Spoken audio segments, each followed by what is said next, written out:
Going back to a topic I talked to earlier in this video, we have Sasha's shooting gallery bringing up the top half, another top half of the list. Basically, after we're brought out of the brain tumbler for the first time because we don't know combat, seriously, Sasha, why didn't you just ask us this before? Huh? So basically, Sasha's going to teach us how to learn to fight before we're ready. And his mind is this giant cube in this deep space. It's kind of monochrome, which I do like. So he shows us the sensors and how to fight them with the Psy Blasts. But Raz isn't satisfied, so we crank up the level of the machine, which breaks Sasha's mind and certain corners of his mind. So we basically got to do a bit of platforming, but mostly it's the combat sections, where we defeat the sensors, turn off the machines producing them, and to progress to the next part. Although, sadly, we shut them all off and overloaded it, creating the giant mega sensor that Sasha can't control. So it's up to us to fight it. It's not the best boss fight ever, but it's more of a mini boss, even though it's freaking giant. So after us calming Sasha's cube, he basically tells us, yep, you're ready. But you got to be careful whenever you're in someone's mind. Which I do like that this is also a teaching moment for Raz. Also, if you go in later, it's revealed that he knew Raz would overload the sensor overload, exploding his mind, so he knew it would happen. Except for the mega sensor, which he kind of casually off-plays it. And I just love how in this level, Sasha's deadpan demeanor makes anything he says somewhat funny when it shouldn't be. And I do love it. Great short level, tutorial level, and it's actually one of the better ones. Hang on. I just need to quench my thirst before we get to the next one. It looks like Godzilla, but due to international copyright laws, it's not. Still, we should run like it is Godzilla! Though it isn't. Okay, since when did I start getting good jokes for this? Maybe 2024 is better. That we finally are getting better jokes. Well, like the parody joke of a parody said,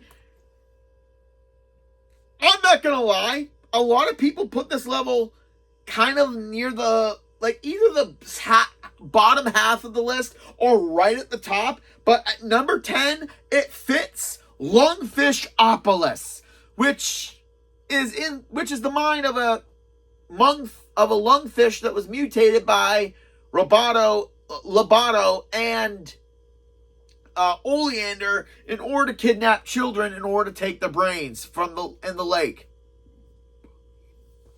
We have a quick boss fight with this monster, and then we get to go into its mind in order to help it.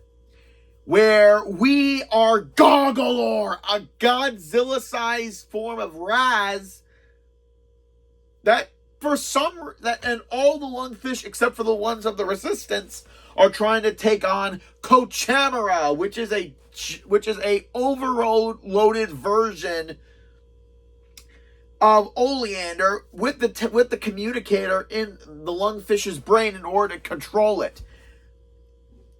And yes, the level plays out and feels like a cheesy Godzilla monster movie, fully equipped with all the basics. Comical side characters that are small, a giant city for us to destroy, helicopters and tanks for us to destroy, and a good number of jokes from Kochamara's boss fight.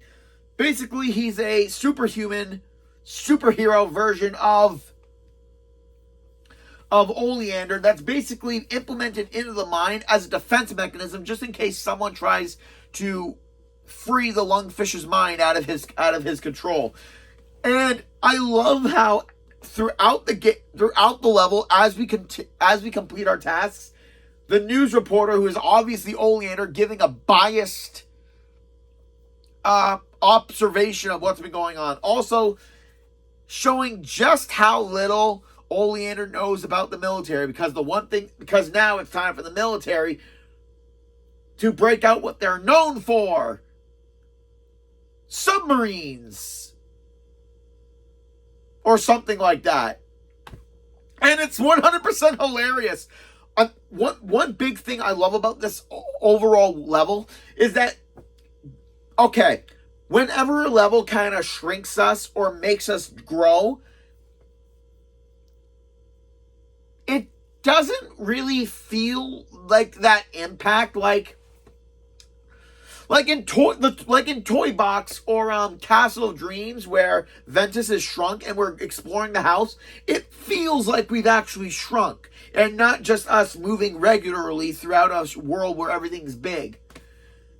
This level does the opposite, but it does it great, where we're giant and our movement is slow, and our jumping abilities are kind of weighted. Also, throughout this level, even though we got it, we cannot do the levitation ball, ever. Like the ball where we can roll stuff, we can't do that here. So I do like how they restricted our movements in this game in order to make it feel like we're a giant King Kong kaiju, which I love. And the boss fight with Kochamara. If I ever make a funny bosses list, he is going on here, which is fantastic.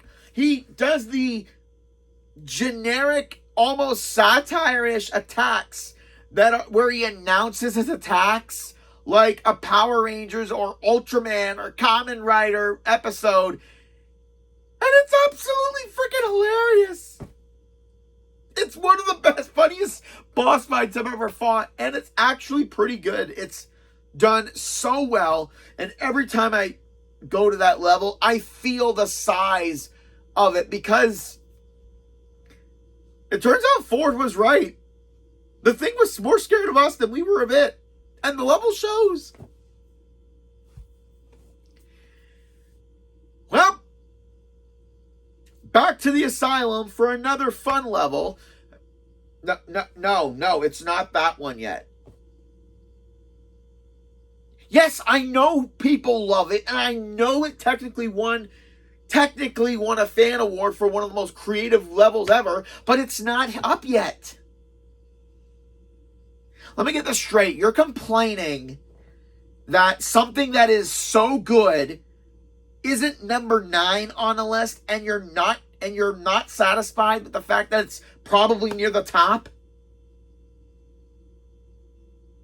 Okay, are you just here to insult me and criticize every little thing? Or am I... Oh my God, this is the fucking joke, isn't it? Well, we all have that internal critic of us. But in this case, the internal critic actually tries to kill us. Okay, not that kind of critic, no. Okay, well, actually, technically, somewhat like that critic, but... Okay, no, not... You know what? Why don't you just put on every type of critic you can on the screen? I mean, it's almost... Oh my God, you just did it. I think this joke has run its course. Pretty much the first level we get to when we enter into the asylum, which is Gloria's Theater. Gloria is basically an ex-theater star who has gone into the asylum because... I'll explain as I continue through the game, but it's actually a pretty well done level. Basically, we need her trophy because it's a part... Again, seriously, every video game, there's always 3 objectives we need to do in order to progress throughout a part of the game. Actually, that's actually pretty fair because we've had all 3 trial tutorial levels, and then we get all these 3 in order to get Bonaparte's jacket, in order to look like Roboto. We have a painting of Roboto's face to do for the next guy, and here we need the metallic trophy to look like his metal claw. because the guard has very limited vision, so we gotta trick him. Where we enter Gloria's Theater, where the stage manager, who almost seems like the TV producer chick from the Sam and Max games. And I'll get to those psychopaths when I get to them.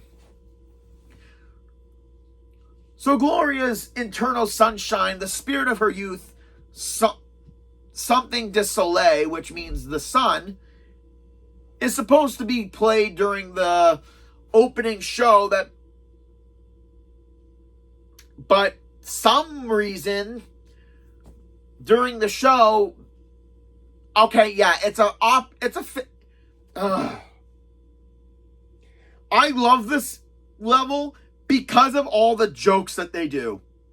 They do a Phantom of the Opera thing. They do something with the mishmashing of the theater sets, and it took me a long time to figure this out, and it annoys the heck out of me. Paused it again. Had to do more research on this level because, again, I hadn't played this game in a year, and I only ever played it once, so I need a little bit more of the background of it. So, again,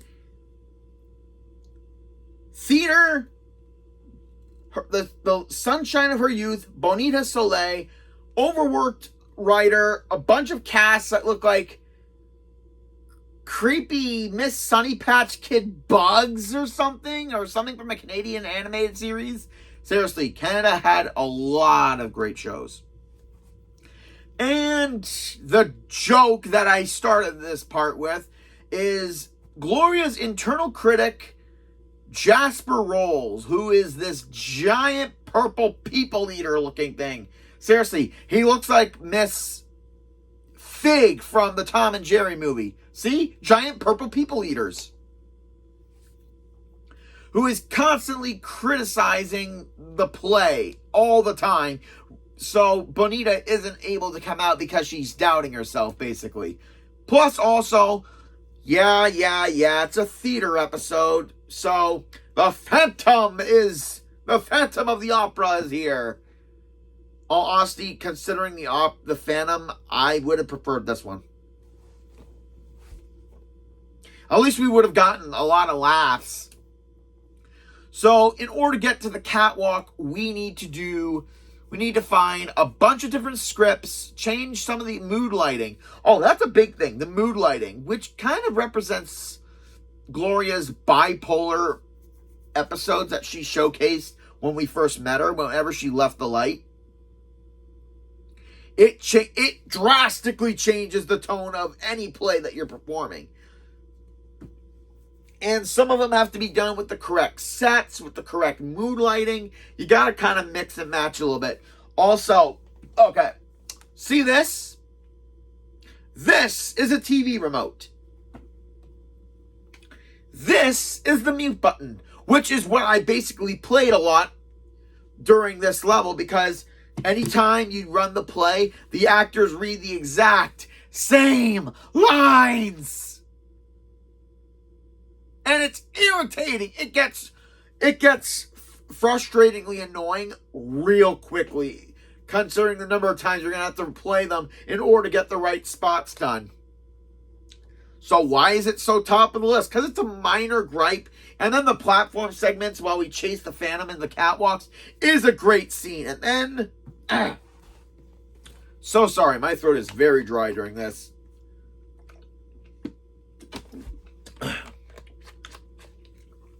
After the chase, we find out that the Phantom is none other than Jasper Rolls. Okay, Phantom, Jasper. Did they pull some Scooby-Doo bullshit here? I mean, the only reason Jasper admits that he's the Phantom is because Raz says that he couldn't be the Phantom because he's so slim and you're so fat. And he just upright admits it. I gotta admit, for critiquing everyone else's performances, you really didn't do a good job of controlling yourself, did you, Jasper? Now, the whole thing of this level is pretty ingenious. through the vaults that we find, also, the vaults are these things that are in every level where we get to find out a little bit of background around the person whose mind it is. And it turns out that Gloria did go to a school for girls school to act. Sadly, shocking. No, wait, I'm not going to do that joke. But during her big star night, her mother pretty much offed herself, and she got news of it. Yeah, remember when I said this game wasn't for kids? It shows with some of the subject material in it. I like that it goes dark, but it never goes explicitly dark. And the boss fight with Jasper is awesome. His crit theater box can fly and shoots out maniacal words at you with ink pens. Sometimes words hurt. And then after we defeat him, he gets smaller and smaller and smaller, allowing the play to continue. Gonna be honest, Jasper may be one of my favorite bosses in this game, but all honesty, if I'm gonna hear heckling from a box seat in a theater, it better be these two. Also, I do like how the inner critic thing is played. He's one of the manifestations of someone who kind of wants to hurt them in order to continue his power. I mean, everyone has that internal critic in our voice, but the fact that Jasper became so big that his opinions were the only thing Gloria, or in this case, Bonita Soleil, could hear, so she kept doubting herself. Which just goes to show, don't let your internal critic get to the size of Jasper. Put him on a diet and give him some salad once in a while. Okay, was that my only fat joke? I don't care. Roll up the curtain for the next one, I guess. Hey, they're not all going to be winners this week.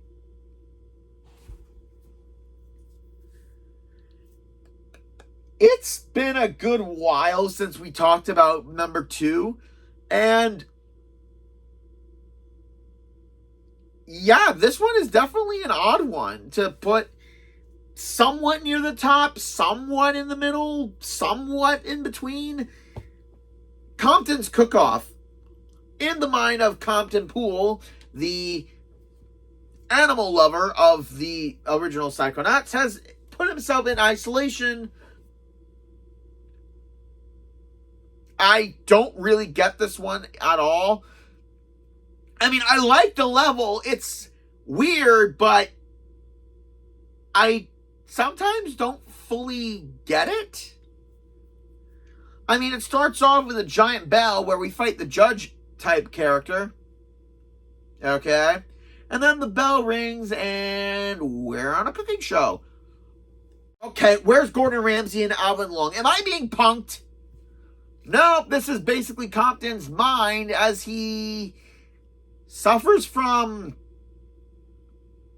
I guess he isolated himself, so I guess he doesn't like being around a lot of people. So, also, full disclosure, this is the smallest level of Psychonauts history outside of Sasha's shooting gallery. The entire level takes out in this giant cooking show stadium with all these giant cooking areas with a pig cleaver slicer, a cat blender, a hippo steamer, and a frog burners. I don't know why I did. Oh, I win. That's fire. Wow, I never thought I'd get a Friends joke in this video. That's perfect, actually. And we're the only contestants, and we have to build 3 dishes that shockingly kind of correlate to Grulovia and what Compton's biggest fears. Also, the judges are basically sock puppet goats that look like Ford, Hollis, and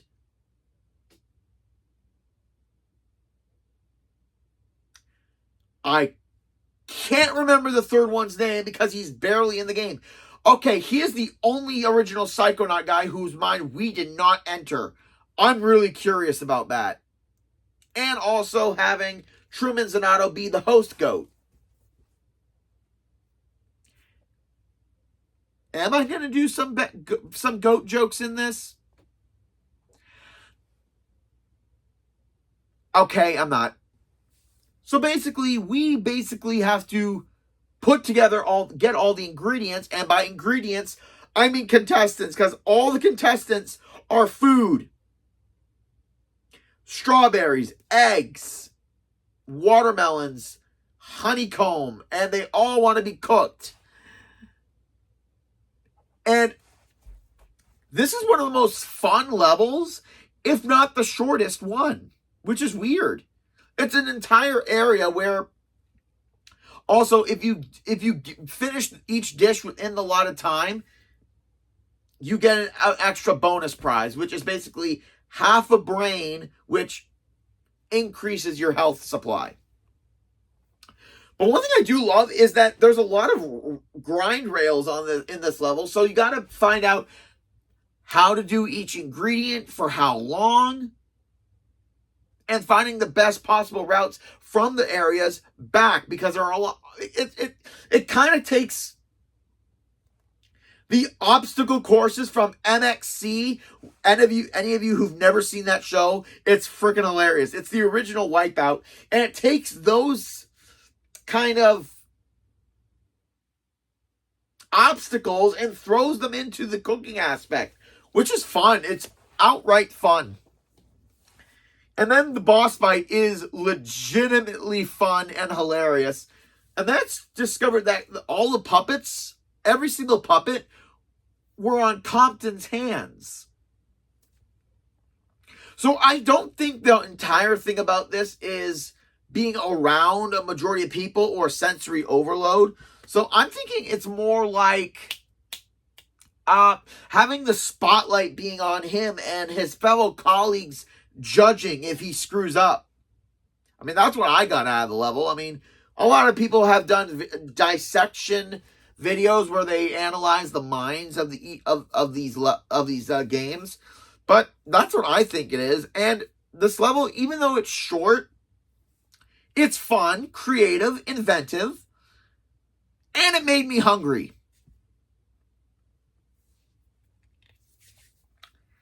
Going back to the first game now, we are going into the very first level, Oleander's Basic Braining, which has this military-style combat area where we learn platforming.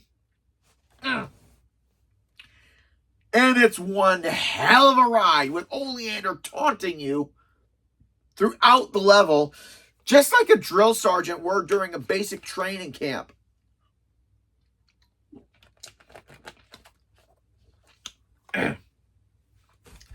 And at the beginning of this level, not at the beginning, at the end of this level, we discover that blueprint white room, which is later revealed in the Brain Tumbler experiment. But it's a great level. The actual scenery, from the landmine aspect to the war zone aeroplane platforming, to that fucking awful final part of it with that platform spinning chamber, which is so annoying. But overall, everything else kind of lays under that. But there's a reason this level is higher on the list, and that's because of when you return to the level. Because this isn't Oleander's mind. Because if you remember, it's the Brain Tumbler experiment plus half the meat circus.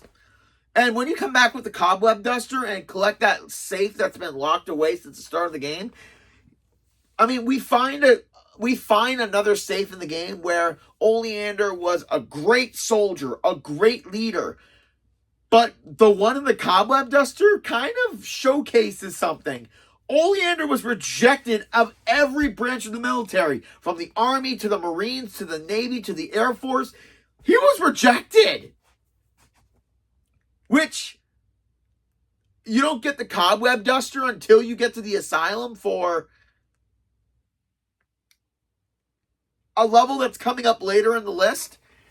So, also, if Oleander's comments of the military in the Lungfishopolis level weren't evidence enough, yeah, he knows nothing about the military. So the whole first level is one giant crafted lie for him to stroke his ego. And his whole military attitude is basically for show, which I love. It orchestrates that right from the beginning he was a liar. Big shock!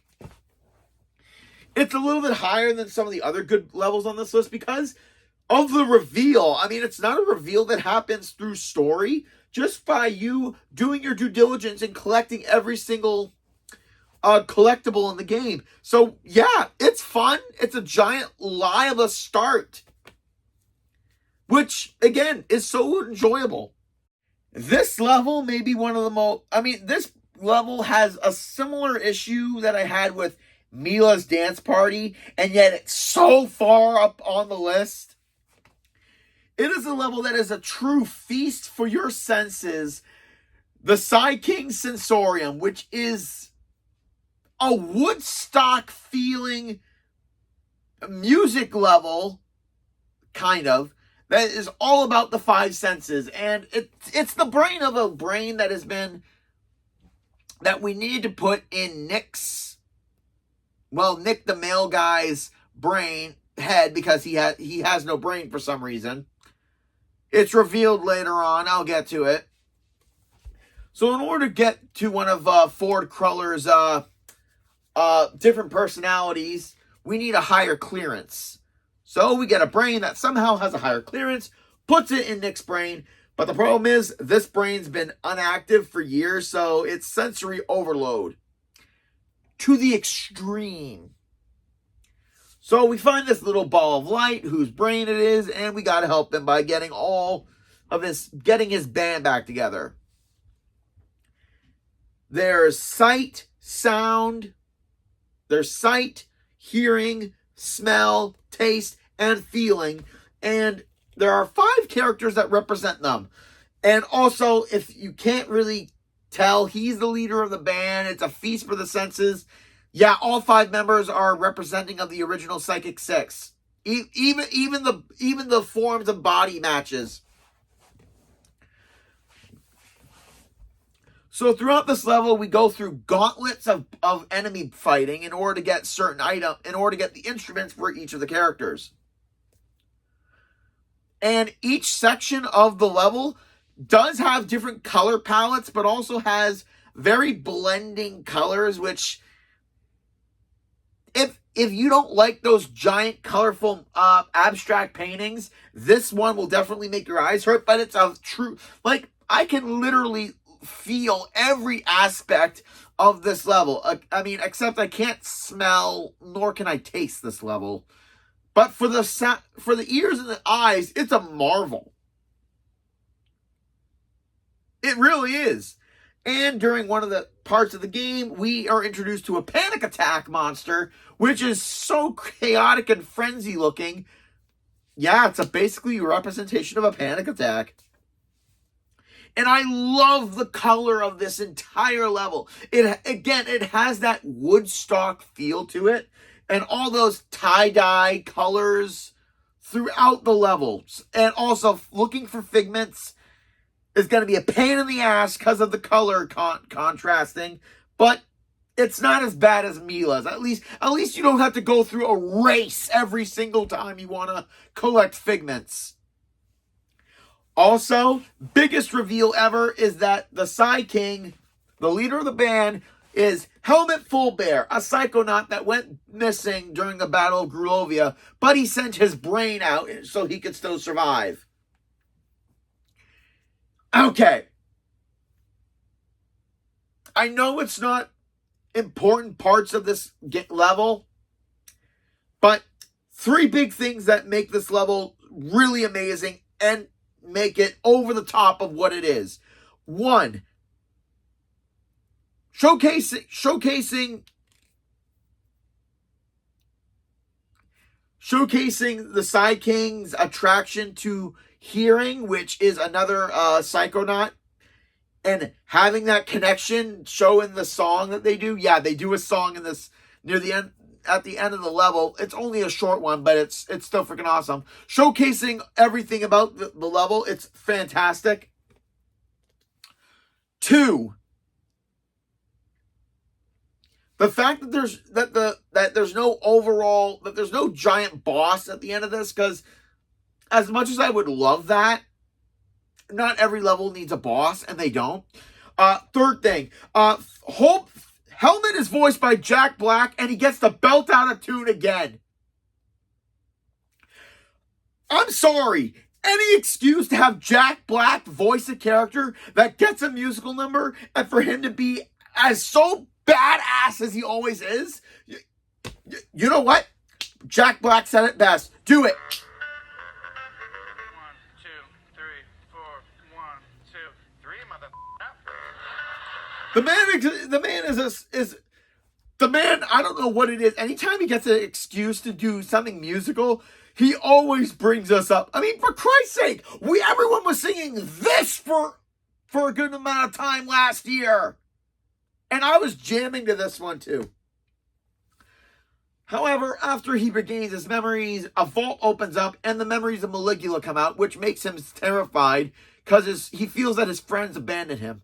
But after Raz helped him and go through the memories of the Psychic Six that show that they did try to find him. It's a great ending to a great level. And again, of course, Jack Black, can you do no wrong? Except for those. Actually, you know what? No. Scrap that joke.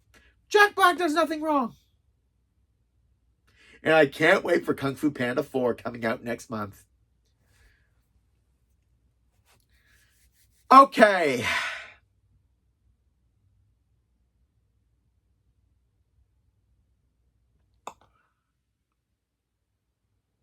I know a lot of people put this level on number 1. But I don't. It's a top 5. It has one of the most iconic lines in any video game that is nonsense unless you know. So,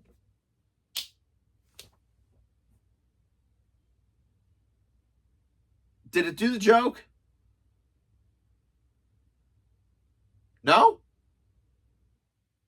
Okay, it's the Milkman Conspiracy. The most bizarrely creative, absolutely insane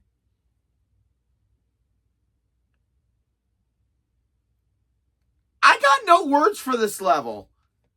I mean, yeah, when I heard Defaultflizer talk about it as his number 1 spot of how creative it is and how chaotic it is, I'm not gonna lie, it made me can't wait to get to that level. And it is the most chaotic level ever created in a video game. Nothing is crazier than the Milkman Conspiracy, and that includes the entirety of Arkham Asylum. It's in the mind of Boyd Cooper, who is a conspiracy theorist who is guarding the gates to Thorny Towers. So you know the drill. We got to unlock this guy's mind in order to... So he's looking for the Milkman, who is... And by gaining the ability of clairvoyance to see things through another character's eyes, we see through Boyd's mind, and he's a little crazy. Seeing conspiracy theories everywhere, and that the Milkman is dead, but we got to go check it out. And if you thought Alice Madness Returns had a maddening world where nothing makes any sense, the Milkman Conspiracy topples Wonderland. Having cameras and eyes looking at you everywhere, and after we leave the house, the entire level is this 1940s, 50s suburban residential neighborhood that is on a twisted spiral, and it makes no sense. There's eyes and cameras watching us all over the place. There's the G-Man, who are these robot-looking secret agents who are all voiced by Steve Bloom in his awesome robot voice. I didn't mention this in when I talked about my Steve Bloom video, because I didn't know he voiced them until I played the game. Oh my God. Basically, we gotta find the milkman, and it uncovers a conspiracy from the G-Men to the Girl Scout, to these Girl Scouts, to their den mother. Yeah, you heard me right. Getting through the level is pretty hard, because all the G-Men have restricted areas where they're all holding holding items, pretending to do other jobs. Which is absolutely fucking nuts. From flowers, to a plunger, to a stop sign, to a sniper rifle. And then finding out the one house where the milkman was seen under, because we use clairvoyance on a helicopter in order to see the majority of the level. We see Boyd is hidden underneath the house. And it's the den mother of these Girl Scout looking creatures that are kind of terrifying. And then we get to the boss battle where the vault is the milkman, which is Boyd. I don't know. And then when we defeat the boss in a great boss fight where she jumps around, and we use clairvoyance to kind of see through her eyes because we can't see in the dark when she turns off the lights, so we are able to fight her in first person as her, which is great. It's kind of crazy, it's kind of chaotic, but that's this level in a nutshell, really. And then after the boss fight, the vault of the milkman opens up, and we get the infamous line that is quotable but not usually understood. I am the milkman. My milk is delicious. Yep.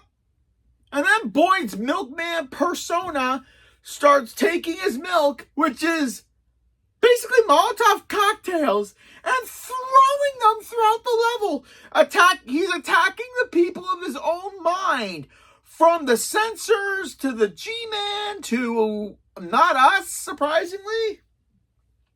And then after we're exiting his mind, the milkman persona was surprisingly well thought out as a code. Boyd was one of the inmates of Thorny Towers, where Lobato and Oleander put a subliminal message of the milkman in his mind, which kind of makes sense because Kochamara and the Den Mother kind of have similar color palettes, so maybe that when she's defeated, that's the key to, because Oleander probably knew someone was going to find out his whole scheme and the entirety of Thorny Tower, so he picked Boyd because he was a conspiracy theorist to begin with, and put the mind of the milkman into him, which is his personality, his other personality, which was to burn down Thorny Towers and to destroy all evidence of everything. Because after the game's over and after Thorny Towers is in a blaze, the milkman symbolically leaves Boyd, indicating that the job is done. The Milkman Conspiracy, the most twisted, psychotic, overly enjoyable, bizarre, enigmatic, and once again, surprisingly enjoyable level ever to come out of gaming. But a number of levels kind of made more the top of the list for me, so let's get down to it.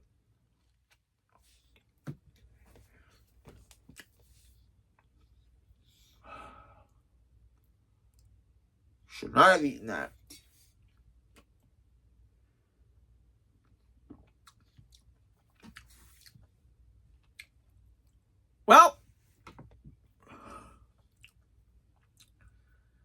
Now once again, Psychonauts 2 started to really tackle some serious some psychological issues, some issues of the mind.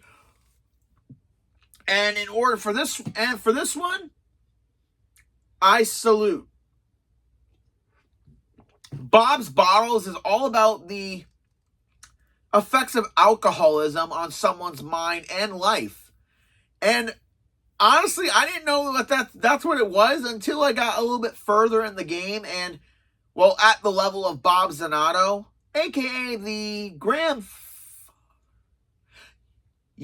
grandfather of another character in the game, Lily Zanotto, who is Raz's unofficial girlfriend. And also the father of Truman Zanotto, the head of the Psychonauts. And we need Bob's vegetative abilities his ability to control plants in order to help us, free the brain, another machine that we need for the end of the game. And yes, I put his boss fight on the top of my plants list because I think the symbolism of the plants and the entirety of the boss fight really fit. So even though Bob tells us to leave, the plants really want us to help him because it is part of his mind, I guess. So when we enter, we are on a desert island with 3 giant flower pots where Bob is tending to these isolation garden and saying that we need seeds. There are 3 seeds in 3 bottles throughout the level. And the level is this Super Mario Galaxy style water world where we get to travel via our door portal, which is kind of cool. It's the only time we actually use it for something other than entering people's minds, which is great, which is really, really fun. So we get to explore the entirety of this ocean world that are different islands, which, again, I like. And there's a number of characters on certain islands, like Truman Zanotto, Lily Zanotto, the other character who I can't remember because, again, he didn't get that much screen time throughout the game. Auto Mentalis. Thank you. It finally came to me. Yeah, we didn't get a level for his mind, which kind of sucks. So as we sail throughout the ocean part of the level, giant bottles appear on some of the islands, and each bottle represents someone who Bob has lost in his life. The first one reveals his mom, who died when he was a young boy. Truman Zanotto, who basically fired him from the Psychonauts for whatever reason. Really wish they would have dived into that. It would have given us a little bit more information. And the love of his life, the amazing Psy King, Helmet Fullbear, which with some, again, love that they did this kind of thing, and it did not go over my head at all. I fully got what they implemented to do, and they did it beautifully. Every level is so bizarre. It has this garden aesthetic, but at the same time, it has a variety of different motifs, even though it is primarily garden themed. From entering the bottles to being into a kitchen, and then after the kitchen, it's this giant garden swamp area, to a botanical version of the Mother Lobe in Truman's office, to a giant wedding cake of him and with him and Helmet's wedding, which is awesome. The aesthetic that they go through this whole level with the plant theme and all these different memories. And also there's a pesky moth that is stealing the seeds from us. And there's bulbs of Bob that help us progress throughout the level. Basically, once the seeds are planted, and each seed represents the person who he lost in his life. His mom, again, when he was a kid, his relationship with his son, Truman, and again, his husband, Helmet, who died in the Grulovia incident. I love the symbolism of this level of alcoholism. because of alcohol, Bob basically, I want to choose my words very carefully of what I'm trying to say. Basically, he isolated himself through alcoholism, distancing himself from his family and friends, and being, again, isolation, which is representative of him being on an island of water trying to plant a garden. Basically, it's about kind of building new relationships. And when bad things happen, sometimes as a wise man once said, you're not likely to find a solution to your problems at the bottom of a bottle. And the way they tackle such an adult subject like alcoholism and create somewhat of a fun and educational way for younger audiences who play these games. I mean, I know they're not focusing on the mental part of it, but it's part of what Psychonauts is. And the game does it beautifully and handles it in a very mature way. And that's why it's this high up on the list. I mean, yeah, they tackle stuff like bipolar disorder and split personality disorder, a fear of being the center of attention, sensory overload, and battling oneself. This is one of the more mature subject matters that they tackle in such a respectful way. So I do think this game could help a lot of people with a lot of these problems in their life. And not problems exactly, but everyone goes through stuff. And Psychonauts is a good way to help people go through that. I find it very weird that in the first game, it doesn't take us until the second half of the game to get to that stuff. But, you get my point. Beautiful character. Well, mind of the character. Great level design. Great atmosphere. The symbolism is pretty clear, and it gets the point across right away. So I know it's kind of a cliche, but for a level about alcoholism, I'll drink to that. All right, we're in the top 3, guys. And oh boy, Ford's Fractured Mind is number 3 on the list, and every single part of it has its own thing. After revealing that the only one person who could help us figure out how to defeat Maligula,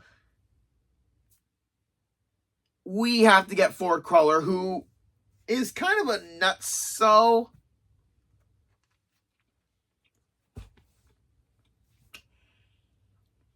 And we're able to get him back because of a piece of bacon. If you play the first game, you get it. After kind of escaping Raz's sights, he mentions sorting the mail, spraying some shoes, and some hair to clip.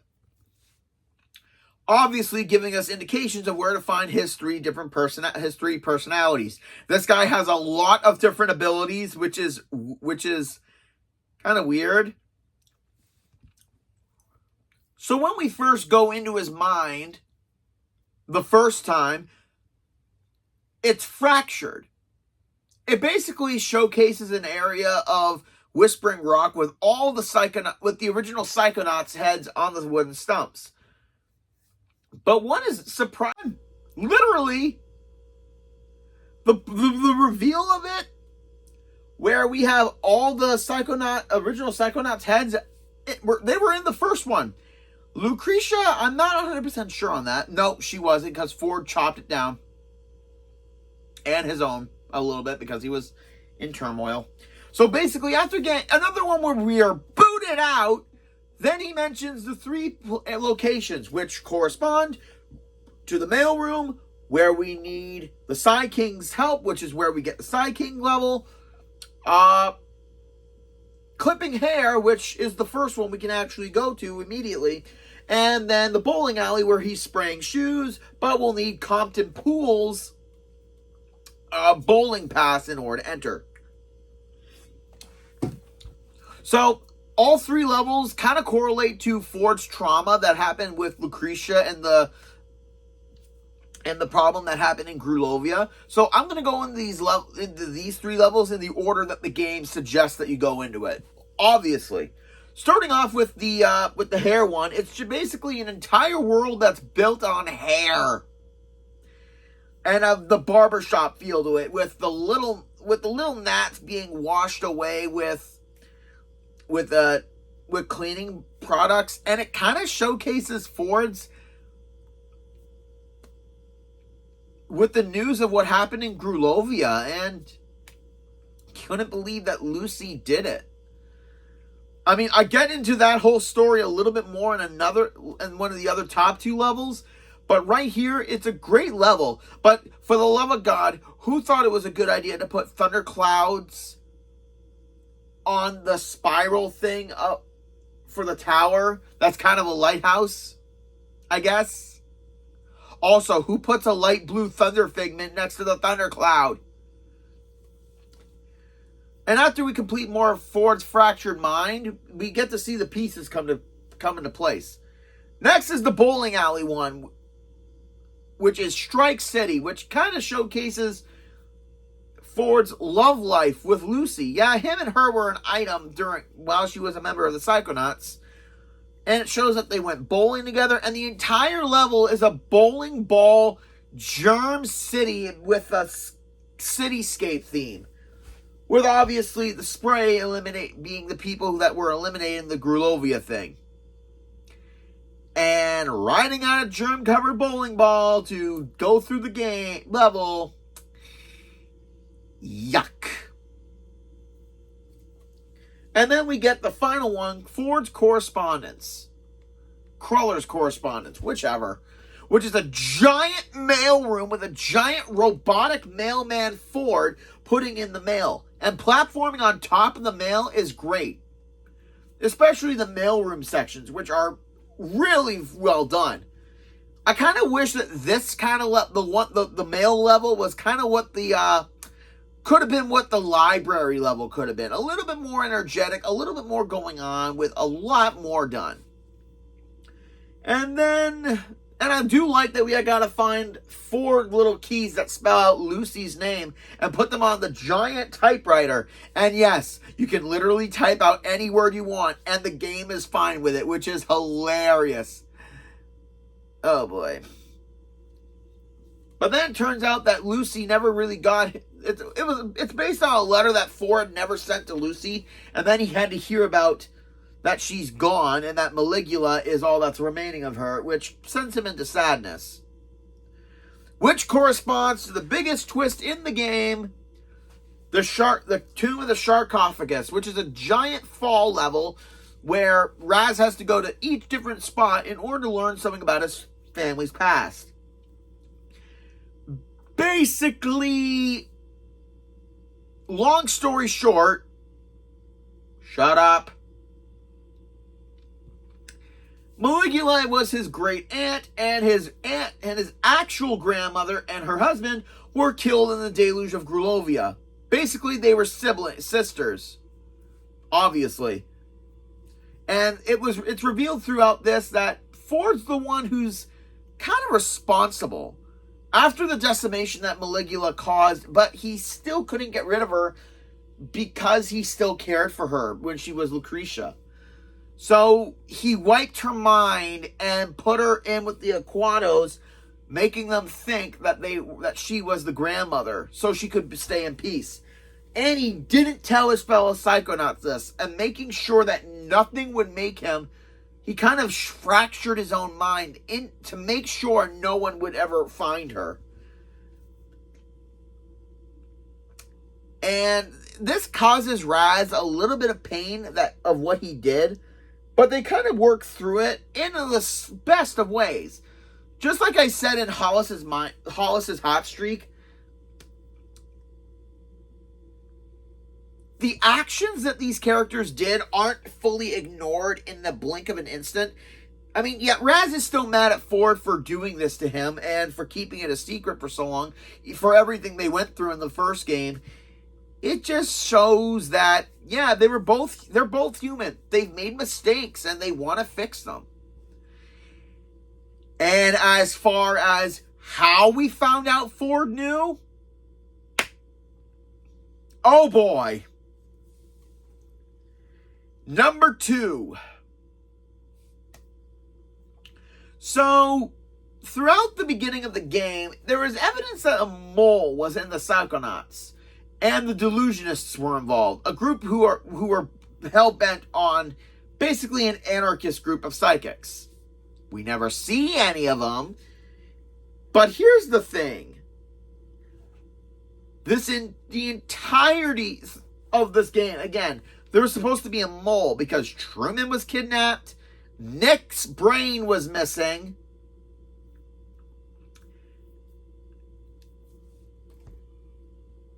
and it was kind of foreshadowed in the first level of the second game, where the shadowy figure telling Lobato what to do, put the egg in the basket, and then you put this, pretty much speaking in code about what was going on. Once we get all the Psychonauts together and we try to fight Lucretia after we free her mind, Zoomin pulls us out of the mind battle before the final fight, which is weird. So then him and Lily go into her father's mind to figure out what's going on. And this is technically the final level of the last game of the second game, which is great because the last time Lily and Raz were in the same mind was level 1 of the first game, basic braining. So I like that they start the game with them in the same mind and they end the second game with them in the same mind, which is great. So we see a giant statue of Truman Zanato with a whole bunch of kind of indications that something's not right. That there's things about who people are and what they are to Truman, which doesn't make sense until we break the statue. And then we find out that we are in a kind of a different mind that belongs to Nick from the mailroom. What? Wait, what? I mean, Truman's the reason we found out about Maligula.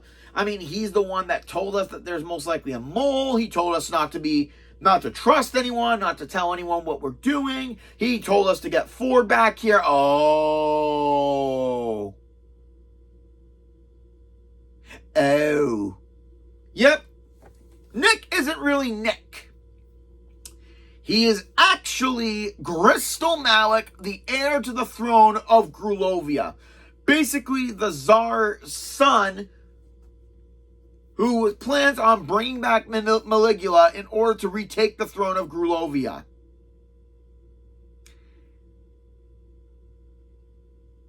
Oh boy! He knew Ford knew where Maligula was, but because Ford's mind was fractured, there was no way to get the information. So he had Lobato kidnap Truman, switch their brains in, and made Raz go on this wild goose chase to find Ford and put back his mind to unveil the truth. I gotta admit, being tricked into doing the villain's dirty work, not something I was expecting from this game. All honesty. And the level itself, okay, so a lot of people have said that the meat circus is somewhat big, but it feels small. This world is small, but it's massive on the inside. To put it into a little bit of perspective, if the meat circus was an absolute carnival ride, then Fatherland Follies, which is what it's called, is basically a giant amusement park of amazement. It's basically a small world if it was done by the minds of a megalosociopath. Basically, the entire ride basically showcases the events of what happened at Maligula, Grulovia, and the battle of Maligula with the Psychonauts, via Gristle's perspective. And unlike the other characters whose minds we go into, he's not a victim of abuse. He's not a victim of mental illness. He's a full-blown narcissist with delusions of grandeur, believing that anything that stopped any possibility that he doesn't deserve the throne is wrong. From villainizing the Psychonauts to saying that him and his family suffered in isolation after his country abandoned them, when he's been living at the Lady Luctopus for years, eating caviar all day in a suite. Yeah! This isn't a villain. Unlike Oleander, who had some childhood trauma make him into the man he is, and we fixed that. Crystal's he's just a spoiled brat who wants what he wants and is willing to do anything to destroy anyone who gets in his way, using Maligula. Also, he's voiced by Elijah Wood. Yeah, that's a little tidbit for you. So when Lily beats him up, I keep thinking that he's that little kid from the movie North and that she's beating him up.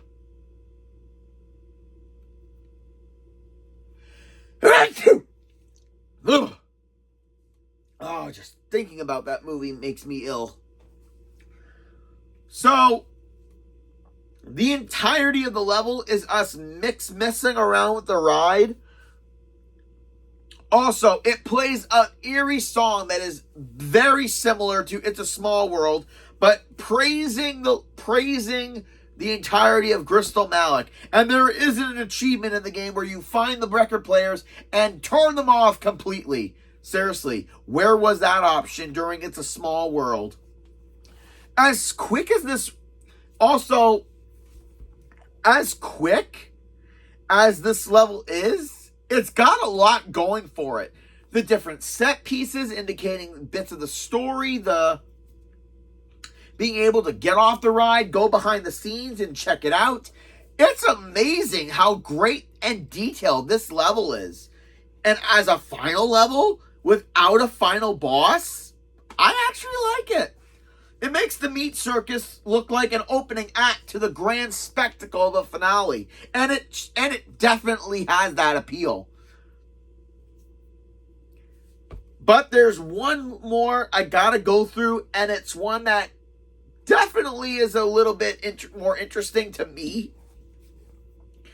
And it's a level I kind of sympathize with, given my background when I was in high school a little bit. Not fully, but I get it. From Psychonauts alike to a narcissistic megalomaniac to psychos in an asylum, my number one level of Psychonauts is the mind of Edgar the artist, Black Velvetopia. I love this level with a passion. I like a lot of art styles. I love different artists. And looking at Black Velvet paintings, they're beautiful in its simplicity. Dark color palettes with the bright neon color schemes. And in this level, Raz actually changes. His whole color scheme of his gloves to his goggles have that Black Velvet feel to it. And I love it. Going into the story-wise, Edgar is an artist who is supposed to complete his art therapy by painting a picture of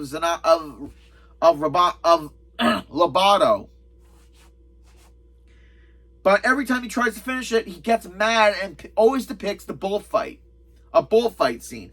So we enter his mind, and he's trying to build a tower of cards to get to the woman in the sky, saying that she's his love. And throughout this level, we have to watch out for the massive bull, El Odio, which I believe... I want to get this right, because when I'm doing translations...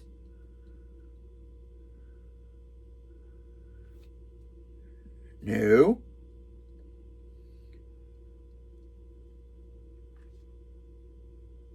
The hatred. And throughout the level mainly takes place in these back alley areas, which are beautiful to go through and beautiful to look at, while we avoid El Odio. And throughout the level, we'll find these dogs who are selling us paintings and give us the story of this world. So basically, Edgar was the artist who was asked to paint a painting of the famous bullfighter Dingo El Flagrante. Seriously, this starts sounding like a telenovela all of a sudden. And surprise, surprise, the bullfighter Dingo slept with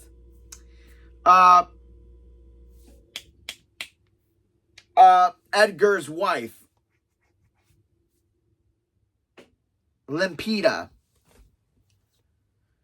So, yeah, there's that whole story. And as we find the 4 cards, which are all queens of the suits, we get to fight 4 different wrestlers. Eagle, Tiger, Dragon, and... Eagle, Tiger, Phoenix, and Dragon. And they all have their own fight styles, kind of, and they are all enjoyable to fight. I know a lot of people don't like the fights in this game, but these boss fights are actually pretty fun. And after talking to and also the level also has these paintings that the dogs sell to us in order to place at certain parts of the level in order to create I'm trying to choose my words here, to progress through the level by having the paintings come alive and change the scenery a little bit. And after finding the Dalmatian and going through the sewer level, we kind of feel like the whole story of Edgar, Dingo, and Limpida isn't exactly what it seems. Especially when you find the vaults. Because in the sewer level, there's basketball hoops, there's a locker room, it looks like a gym. This pretty much symbolizes that above the black velvet landscape of the city, Edgar's hiding his traumas down in the sewers below, which I love the symbolism. But the Dalmatian says that Edgar isn't an artist. He just spent a lot of time in the art room when he was running away, and that he lost the state championship. And especially some of the figments look like wrestlers and fans. And as you go through the vaults that we find, the story's a little bit different. Edgar wasn't an artist. He was the captain of the wrestling team, and his girlfriend was the cheerleader who was stolen by a member of the cheer squad right before the semifinals or the state finals, which made him lose his focus, and he lost for his team, and they kind of shunned him afterwards. So then he turned to art. And once we get all 4 cards, it's revealed that El Odio is in fact Edgar. All of his rage towards his ex-girlfriend and the guy who stole her, aka Dingo El Flagrante. So for the boss fight, we have to throw the spear. We have to use our psychokinesis to throw the spears at El Odio to weaken him. But once we do,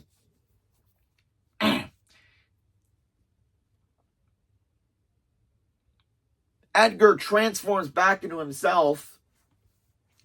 And as we kind of try to reason with him that everything, it's not real. El Odio, Dingo, Limpida, and then they taunt him by saying they ruined his life by making him mess up the state finals, and he's angry at them.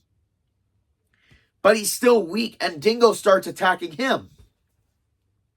So the boss fight changes, where we have to remove the spears from El Odio and chuck them at Dingo. Also using confusion bombs also helps. And after we defeat Dingo, and Edgar reverts to his human form, Raz being a young kid, points out to an adult that they're pathetic. It's not worth holding on to that high school grudge. Can't you just let it go? They're pathetic. And Edgar says how embarrassed. Well, you know what? He can say it better than I can. How embarrassing. I can't believe I was hung up for so long over these losers. And then after realizing that and his ex, the image of his ex saying, "I've always loved you more," he opens the door underneath and sends them to the bottom. Finally moving on from his high school trauma. This is what I like about Black Velvetopia. It's not just the really great boss fight. I'm not going to lie. The boss fight was one of my favorite parts of the level. The black velvet painting aesthetic throughout the level, the characters, the wrestler boss fights, an actual presence of threat with El Odio, but also high school drama. I mean, Edgar was sent into the asylum for art therapy because he had his rage issues about El Odio and Dingo. But he was really just more upset about his girlfriend hurting him and making him lose focus at the state finals of wrestling, and his teammates shunning him afterwards. So he retreated into the art room to do art where he could escape. It basically shows that you can't hold all your grudges and all your trauma from high school onto you, because it just does nothing for you, and you just got to be man enough and adult enough to let go. And that's what I love about that level. That trauma from high school can hurt you and it can cause damage. But at a point, you just got to let go and move on with your life. I mean, I know I did. I mean, shockingly, I was bullied a lot in high school. And I always held what those bullies said to me to heart because it hurt. But once I left and I got into college and I started making a lot more friends and I started being who I was, I let that all go. And I wish I had this game during that time, because Black Velvetopia is a great lesson. You gotta let the past go and just move on, or else you'll turn into a giant bull. So yeah, the message, the scenery, the detail, the boss fight, everything about Black Velvetopia makes me love it.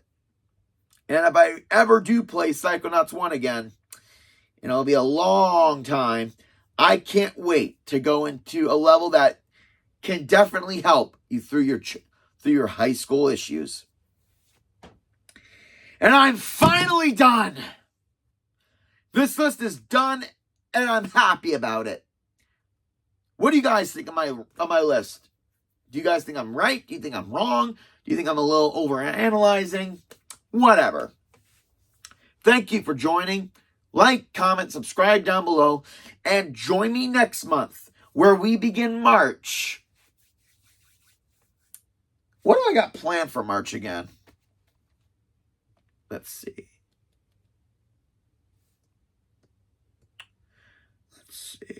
March. Oh, great. Well, join me next month, where I'm going to be going over somewhat more of my ideas on how a very popular video game series could have been changed to be a little bit more appealing. And you're all just going to have to watch out for what I say. This is Gamer K, logging out.